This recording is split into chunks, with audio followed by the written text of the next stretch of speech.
បាទសួស្តីបងប្អូនថ្ងៃនេះខ្ញុំចង់ចែកបណ្ដាលពីវិធីចងខ្សែសន្ទូចសម្រាប់បងប្អូនដែលអត់ទាន់ចេះ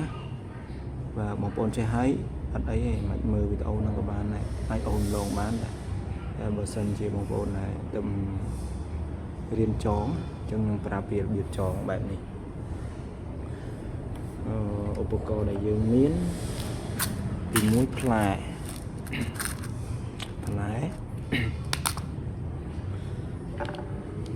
ទី2គឺប៉ោហើយទី3សំណនេះសំណហើយទី4គឺអាហ្នឹងសម្រាប់ទុកខ្សែឬក៏ទុកប៉ោហើយនឹងមួយទៀតចុងក្រោយគឺខ្សែអញ្ចឹងចំណេញដំបូងគឺយើងរើសផ្លែមករើសផ្លែមួយអញ្ចឹងយកផ្លែមួយយកមកចងបើគឺយើងចងឲ្យចេញបែបនេះនេះបងនេះផ្លែ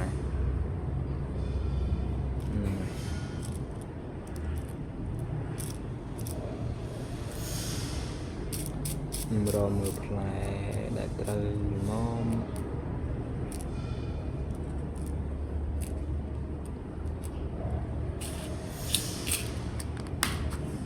បាទនេះផ្លែរីងតូចមើលអត់ឃើញទេអញ្ចឹងយើងយកមកនេះចុងខ្សែយើងដោតវា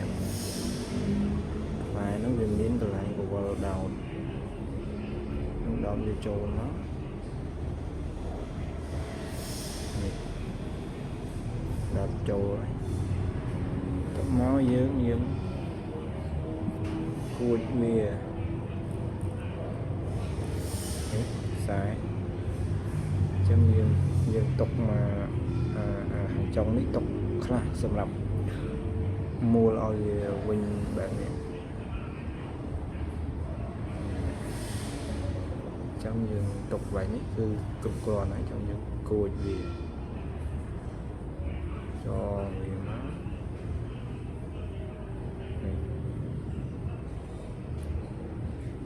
តមកយើងគួចវាមកតង់ទៀតចងវាមកតង់ទៀត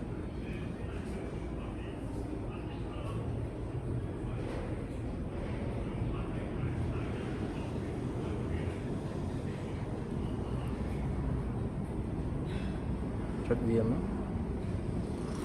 អូខេនេះ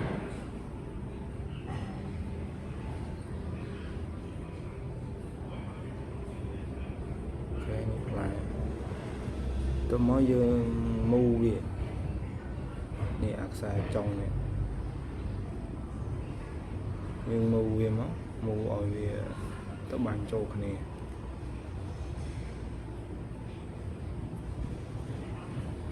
វិញ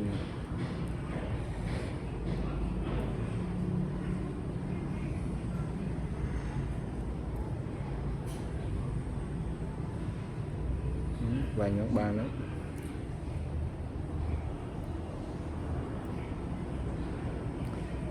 នេះវាញ់ទៅមកយើងគួចវាមក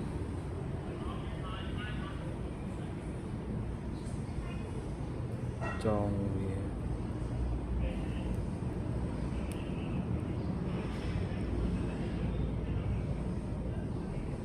ទីនេះដល់ចងមក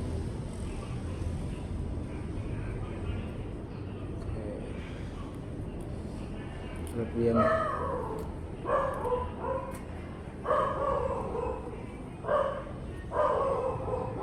នេះគឺបាន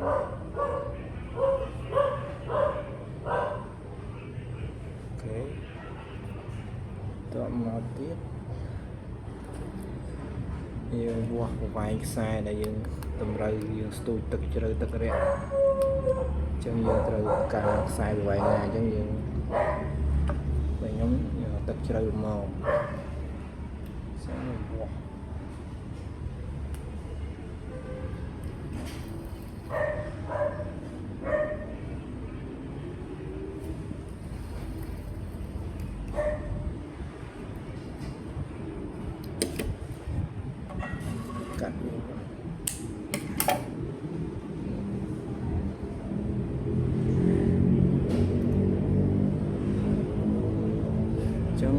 ตัวពីចងផ្លែចឹងហើយយើងដាក់ប៉ោយ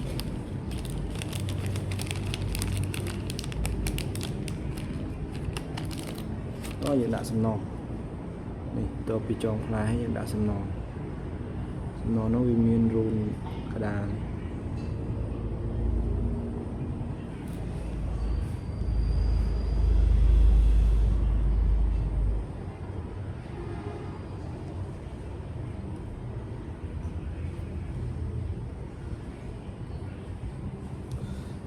ចឹងសំណនោះយើងយកខាងនេះចុងតូចនឹងដាក់មកលើទៅពេលយើងស្ទូចទៅយើងដាក់ឲ្យវាធ្លាក់ទៅចេះអញ្ចឹងយើងតោតវាដល់ចេញមក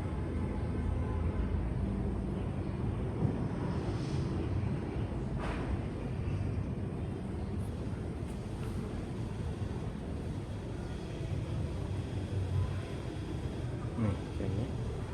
វាមក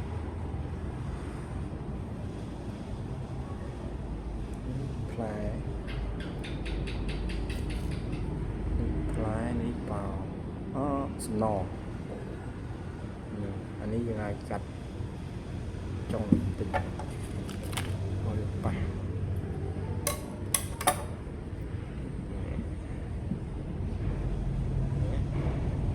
តោះមកយើងដាក់អានេះចូលដាក់ប្រាប់ទុកប៉ោនេះមួយ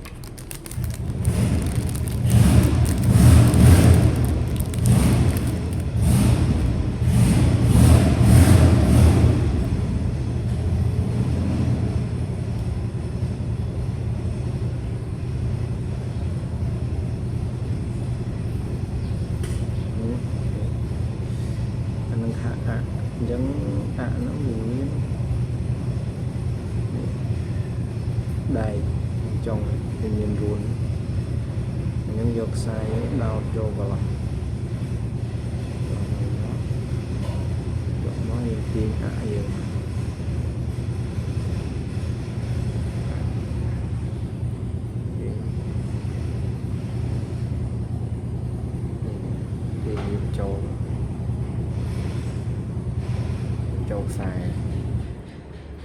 ចូលខ្សែនេះអានេះយើងព្រឺវាមក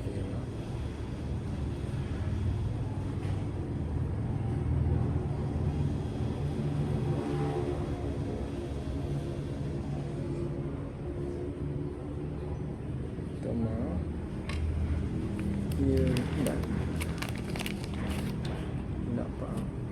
ក់ប៉ោ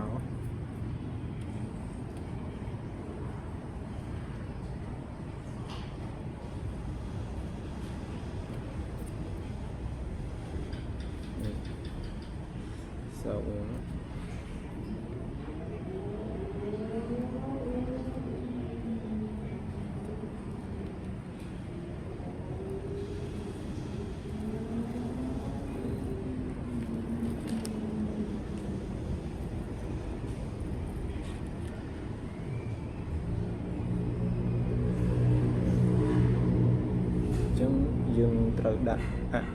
នៅពីខាងលើនេះមួយទៀតយើងយកមួយទៀតមក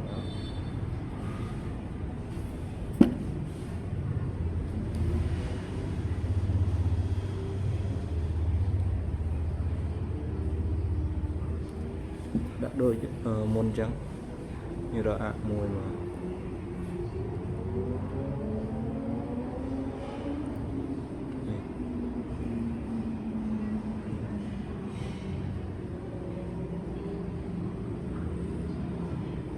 sau video vlog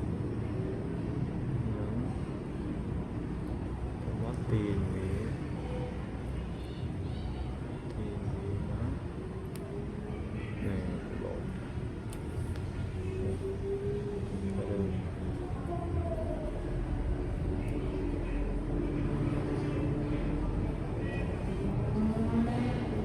này bộ cà sải lá sườn nó này nữa vào trong bao ní bà chân này dương trong và rượu đang lơ như có giò vé như ai rượu bà thì sao những đã vào nhưng tiền bà này trong bàn vài nhá gì rượu bà người trong video nhóm như được bàn này thế sau một phần